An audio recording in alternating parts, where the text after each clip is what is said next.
Hi, everyone, and welcome to the London Community Week podcast, their official podcast of London Community Week, a global event all about building meaningful long-term communities.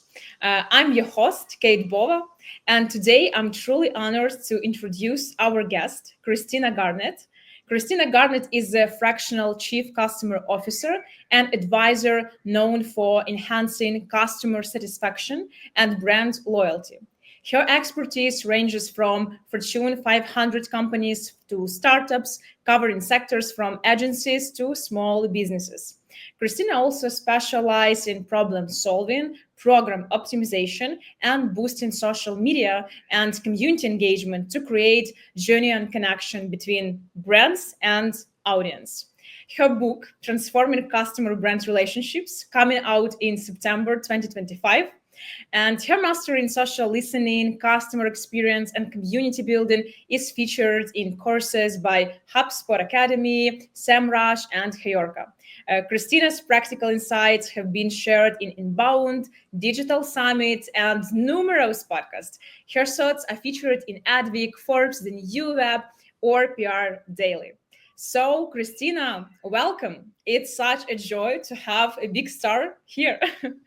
Thank you so much for having me. I'm so excited to chat. So let's start with you. Tell us more about your role right now and the kinds of digital projects, kinds of communities that now you are working on. Absolutely. So I am the Chief Community Officer at HeyOrca, and we are a social media platform that specifically brings teams together. So they're able to collaborate and they're able to really enhance the community, not just between members of their team, but also their audience at large. And so a lot of the work we do is really facilitating how you go from an audience to a community. How do you nurture those relationships? How do you foster that? And how do you use social media as a conduit for that connection? And so such a brilliant, amazing team. And so I love getting to work with them and really kind of highlight the power of connection, especially using social media. Wow, mind blown by that perspective. And Christina, can you tell us more about your book? Because I think it's a milestone in your career and in your life. Yeah, absolutely. So I'm going to be publishing my book with Kogan Page, was an independent publisher that works with a lot of like academia, business. So their focus in books, if you look at their website, is it's very like business book heavy. And so they really are leading the charge for what does business nonfiction look like. And so I wrote a book about customer relationships because with all of my work, I've done social media work, I've done strategy, I've done advocacy, I've done community. And the thing is that it all works together. It all builds off of each other. And so the book, it's in three parts. The first part is really breaking down all of these moving pieces that really build the customer experience and thus build the customer relationship. Awesome. And then the second part is how do you build a community? Because I see community as the great silo killer. And so you have all these brands that would love to do more with their customers, but there's so many silos. There's a lot of like lacking of visibility across teams. And because of that, they really can't tap into the opportunities they could. And so I teach people in the second part of the book, from like ideation to promotion to launch to beta testing, metrics, all the things. How do you build that community, not just for your customers, but for your teams to also connect with each other too? So you can get rid of those silos. You can really bring people together and start actually having those relationships. And then the third and final part of the book is what happens when that affinity falters? What happens when like things happen? And so what happens if there's a crisis? Do you have crisis comms? How are you dealing with transparency and notifications? How are you like actively trying to be there for people when things go wrong? And then I talk about how AI and technology advancements are completely changing how we show up for our customers and what to think about in terms of like, how do we use AI for customer experience? What do we need to automate versus what do we need to be protective of as the human experience? And so it really covers this 360 lens of how do we actually connect with our customers and build that relationship? And so much of that is contingent on getting everyone in the room with a community. Wow, I think it's a big brilliance for every community management. So we're looking forward, Christina, we're looking forward So guys, you also will find it in September, and yeah, it's a total game changing thing. So thank you for doing that's what you're doing. And I just wanted to know a bit more about your background and your first step in community management, because the book and all of your big success stories is like point B for a lot of community managers. But you started from somewhere, and how did you actually first get into the world of community building? Was this something that you always planned, or it more was like happy accident? I think like a lot of community pros, it kind of happened by accident / it's a calling. I really do believe that community builders have a calling for this. It's basically like soft skills on steroids. You have to have this ability and this desire to naturally show up for other people that it's just very rarely taught. Like, you can teach the tactics and you can teach the mechanics behind things, but if someone doesn't care, it's not going to work. And so for me, I would probably say the first thing would be, I was working in an art museum and I was our advancement coordinator, which is just a fancy word of saying, like, I'm trying to figure out where the money lives and how can we talk to them? How can we have them donate? How can we like make them feel special so that they'll come and they'll donate to the museum? And while I was there, one of my colleagues, the museum didn't really have a robust social media team. There wasn't a social media team. There was no one taking care of the socials, and they wanted to do Instagram.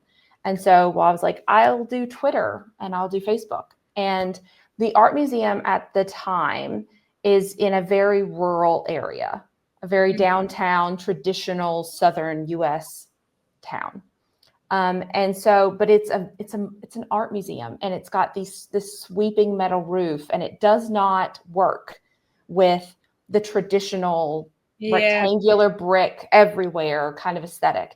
And because of that and other things, the art museum was kind of hated by a lot of local people in the area. And so for me, and going on Twitter, I immediately saw and was doing social listening without realizing that was what it was called, but was looking to see like who's talking about us and what does that look like. And it became very clear that that kind of negativity also lived on Twitter. And so when I'm thinking about what do we post about, what do we really kind of focus on, what wound up happening is I wound up focusing on the community at large. So it wasn't just the museum just like publishing like, here's our next exhibit and this is coming up and you should visit us. What I wound up doing was realizing we need to, like, we're in this community whether they like us or not, and we need to celebrate this area. So if something good happens in the area, even if it has nothing to do with art, we should be celebrating it because in turn it is a part of us. And so we want to celebrate being a part of this bigger community, even if they don't want us here. We really want to highlight the love we have for this area. And so that's what I started doing. And we started seeing the sentiment shift because they saw that we were showing up for the city, that we were proud of the city, that we loved being here. And so it took a lot of that sting away from people who were just, I don't know, looking to be angry for some reason. And so that for me was probably the biggest, most obvious first step in community. And I find that the best communities, that's what they do. They show up for other people. They don't want to be the main character. They want to be a part of making this bigger, more beautiful thing shinier and brighter. And so for me, that was really it. But I do honestly believe it's a calling. Yeah, it's such a gem of a story, and I think to celebrate your success or celebrate some small things, it's something that is also good advice for community managers. Don't forget to celebrate some things with your members in your community. Yeah, it's an awesome story. Thank you for sharing. And I just wanted to talk a bit about our conference, about London Community Week, because it's coming up so soon. Yep, I can't wait. Yes. What will you be speaking about, and why you think that this topic is so important right now? But the main crux of my talk is about going beyond support. I find that community tends to be very easy to get leadership on board if you use it as a support mechanism. Like, look at all the money that we're going to save, all the time we're going to save. And I think that's great. But that is such scratching the surface of what community can really do. And so for me, I'm going to be sharing all the different layers of community, all the different ways that you can show up for people. I created my own version of Maslow's hierarchy of needs specifically for community and customer care. And so I'm going to be covering that in the talk. But one of the things that I talk about is that basically, if your only need for community, if the only thing you're providing is a support community, then what you have is a digital bathroom. You are creating a very much needed space, but they're only going to show up when they need something and then they're going to leave. And so you're creating habit loops that do not really encapsulate everything that person needs. And what I'm worried about as communities become more and more of a buzzword is that we give people 10% of the community they need. And then we think because we have a community, I fixed it. I solved the problem. I launched the community. But the community is not showing up for them for all of the needs that they have. You're taking care of one small need and then wondering why they don't come back, or wondering why everyone's not popping off in the comments. And it's because you did not give them the space that made that interaction, that relationship possible. And so a lot of what I cover is what a lot of brands are doing currently in community and what they need to be doing if they really want to level up and they really want to go through that Maslow's hierarchy of needs to get to like self-actualization. Kind of like, how are you getting your members to become their final form is probably the easiest way to describe it. Wow, that's such a fresh take. And I think it will be relevant not only for community managers who are working a lot with support communities and support part, but for everyone, because it's also working like with client success or something by support part. And you mentioned one key to takeaway, but maybe you can also share like plus top 2 key takeaways that you hope the audience will leave with after your talk, because it's really relevant and deep. Yeah. I hope that everyone leaves with like a very clear game plan as to how they can execute this, because I know that there's going to be so many amazing community pros. I'm connected to tons of them. And so like, I know there's going to be some of the most brilliant minds in the room. I know that there are so many things, like we all know we could be making our work better, but there's not enough time in the day. There's not enough resources. And so I hope that they leave my talk understanding 1 or 2 nuggets of like, but I can do that. Okay. But I can do that small thing that's going to actually feel impactful. That's going to really kind of unlock this opportunity for not only the community, but the members themselves. And then the other thing too, is I hope that the community pros leave very loudly. I hope they can't wait to talk to their leadership. They can't wait to talk to other teams, because the thing is that I don't think community should sit at the table. I think community is the table. And so when we are talking about how we need to be showing up and working with others, community pros need to be the voice that is advocating for themselves. We cannot wait for people to advocate for our work. We can't wait for people to advocate for us to be in the room. We have to knock the door down. I hope that they leave my talk realizing these are the teams I need to talk to. This is the work that I want to do. This is why it's relevant and why they're going to want to collaborate with me. And then we're going to go do the thing. That's what I hope they leave doing. I hope they leave like breaking every door down. Oh yeah. It's so powerful, because I feel a lot of energy when you're talking about that. Even here, so many juicy takeaways. And in this part, I know that maybe you will share some stories during the conference or during your performance, but maybe if we're talking about support communities, do you remember the biggest mistake or the biggest challenge that ended up in teaching you something valuable? Yeah. I think when it came down to it, probably my biggest problem is I am chronically online. And so I want to immediately swoop in and solve the problem. And it took me a while in the community space to realize that it didn't have to be me. And if I'm the one that's constantly trying to put out the fire, I'm not allowing that space for other people in the community to do that. So like, how many times would be like, I wish that the community members would be engaged and ask questions and answer each other and talk to each other more often. But if someone in the audience or if someone in the community asks a question and I know the answer and I immediately be like, oh, I know this, I can help. I want to swoop in and help. But what I've done is, for all the right reasons, I have cut off someone else from having that opportunity. Wow. And so now that person is going to think like, I know the answer to this, but Christina's probably going to want to answer it. So I'm just going to like let her have it. And what I've done without realizing is I'm conditioning other people to be like, Christina will just answer it. I don't need to be here. Mm-hmm. And so I find that a lot of the mistakes, like best intentions, but I think that's something I need to remind myself a lot of in the community space is like, I don't have to be the main character. In fact, it's better if I'm not. Like, take a step back and let someone else shine. And so that will probably be the biggest thing because I want to put out the fires immediately. But maybe someone else in the community could do a far better job than me or would have a completely different point of view that would be able to make it like completely unlock something for the person who asked the question.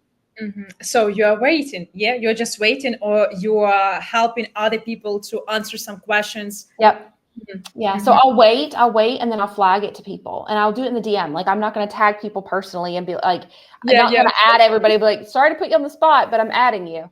Like, no, just flagging it to people and be like, hey, I know you've talked about this in the past and I know you have a brilliant perspective. Would love to hear from you. Because that's the thing too is, especially as community pros, we talk a lot about like lurkers or passive members of the community. And we talk about them in a negative way, but we don't often talk about the psychological safety we need to give them so that they feel comfortable talking.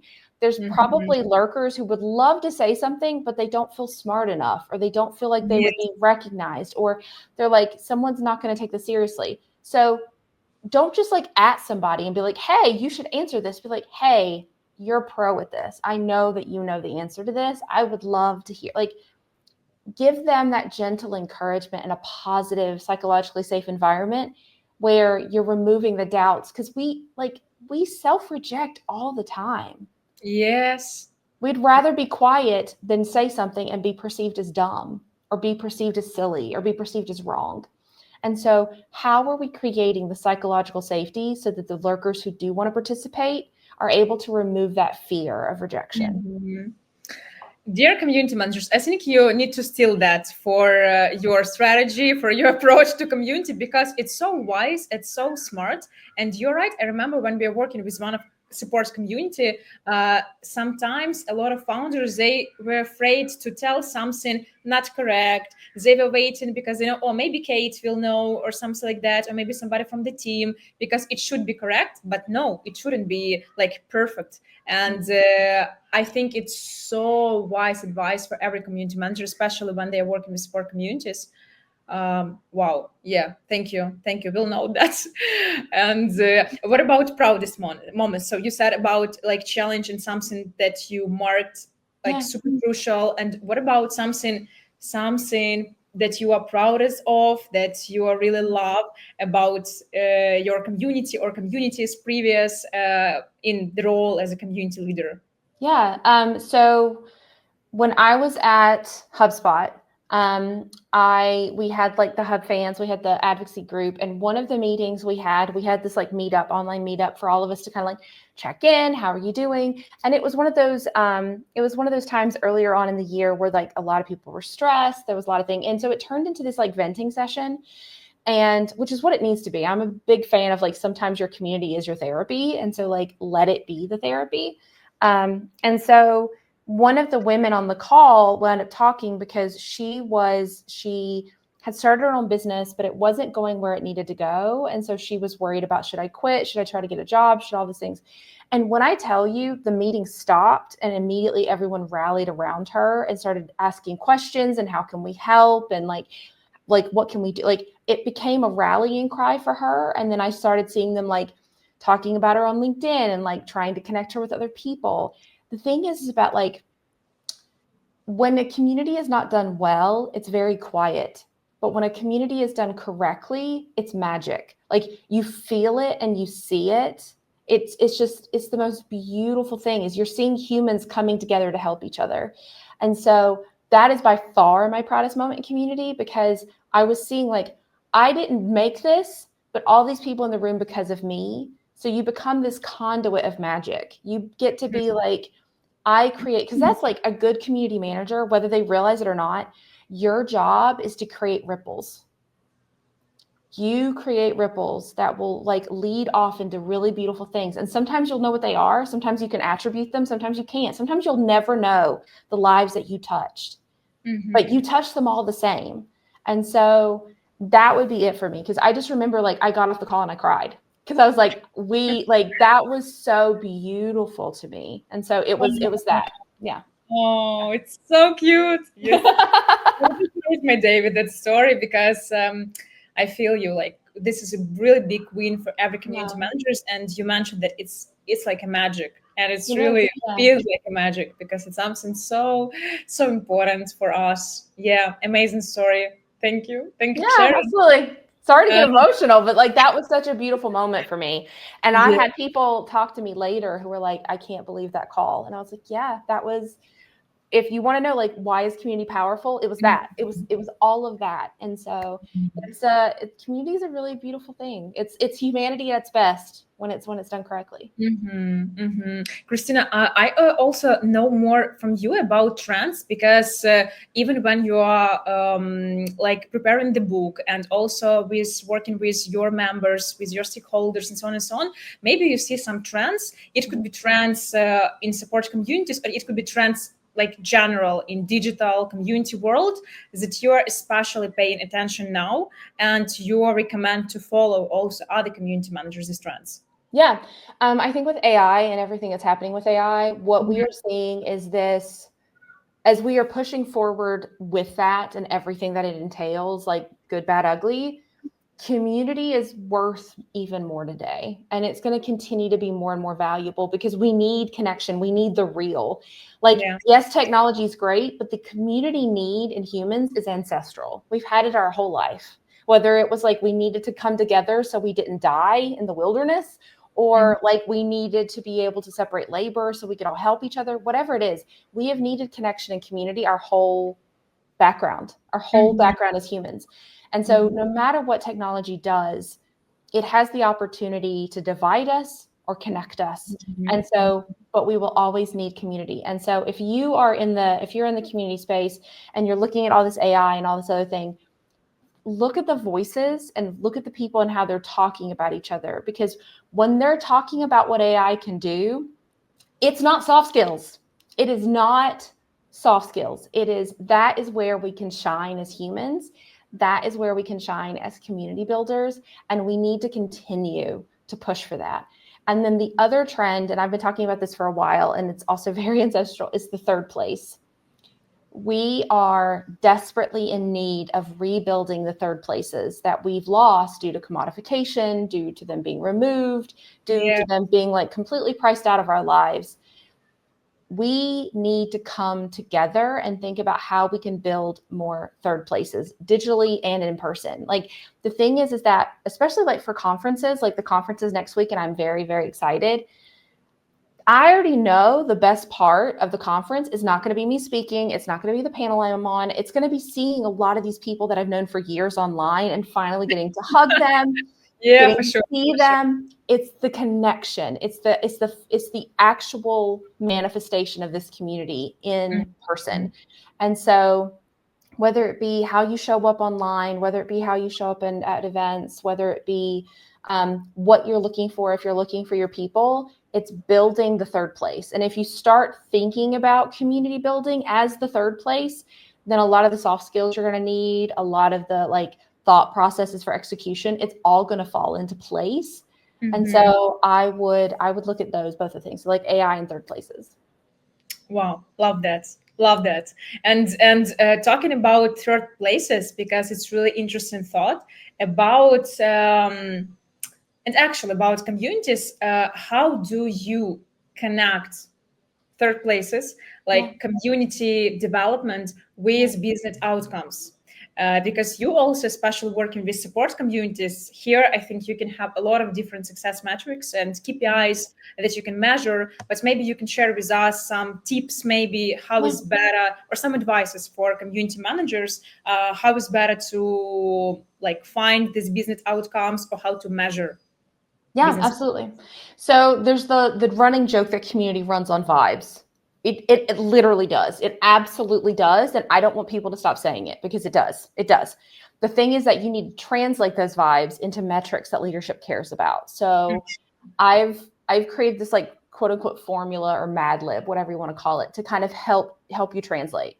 So if you make someone feel this specific way, like sad, happy, whatever. If you make them feel this way, then they are going to be more likely to be triggered into this behavior, this action. And that action is tied to a leading indicator that can be tracked here, wherever this dashboard is. And then that leading indicator, if we do this, that will lead to lagging indicator. But you have to do that journey. And a lot of people, especially ICs, are waiting for middle management and leadership to translate it for them. I'm here to tell you, they're not going to do it for you. They're not going to do it for you. If you are the community pro on your team, you are going to have to educate every single person above you. It is just going to be a part of your job. Managing up is a part of your job, and that involves educating everyone above you how your work translates. Do not wait for your leadership to translate it for you, because if you do, you're going to get laid off. I agree. You are, because they're going to be like, we need someone to cut, and we don't know how. Like, we love the community, but it's not doing this. It was doing that, but no one made that visible. You have to be the one that advocates for your work. You have to be the one that makes it visible. You are the one that has to translate it. And I wish we didn't have to do that. I wish we didn't have to live in a world we got to manage up and you got to like educate everyone that's making 10 times as much as you. You got to do that though. I hate it for you, but you got to do it. I 100% agree. And you gave really clear and actionable advices, because you are not a leader if you can't do that. And yeah, it's your job. And actually, it's your area of expertise and responsibilities. It's not responsibilities of your founder or your stakeholder or someone else. So yeah, agree. And during our conversation today, you made a lot of different advices when like you were just thinking and you were just talking, but maybe you have some like final advice for community managers who are just starting their way in community building. What do you want to say, these amazing people? Yeah. I would do a lot of research in sociology and behavioral science. It is your best friend. At the end of the day, community building is you are building for humans. And so the more you understand, like you could read every community book ever published. That's not what I would give you first. I wouldn't even give you my book first. I would give you a book that talks about human psychology. I would give you a book that talks about human need. I would give you a book that explains why humans behave the way they do, because that will, even if it doesn't say community once in the entire book, it's going to help you see the why behind everything you're doing. So that's what I would do. You need to get into psychology, sociology, behavioral science, and like go crazy, go nuts, like enjoy yourself. Wow, beautiful set. I didn't expect. I expected something else, but not about that. Yeah. Thank you. And I think I have actually a lot of questions, but I think let it be the last one because of the timing. If you had to describe your vision for the future of community building in just 3 words, what would they be? Intentional, human, empathetic. So powerful. A great note to end on. So Christina, thank you so much for joining us today. Thank you for your stories, and thank you for emotions. I think we had a lot of different stories here, a lot of energy, a lot of emotions. I love that. And so I see you in London, and our dear colleagues, our dear friends, dear community managers. So hope that we will see you, our attendees, also during the conference. So Christina, thank you so much, and see you in London. Can't wait. Bye-bye.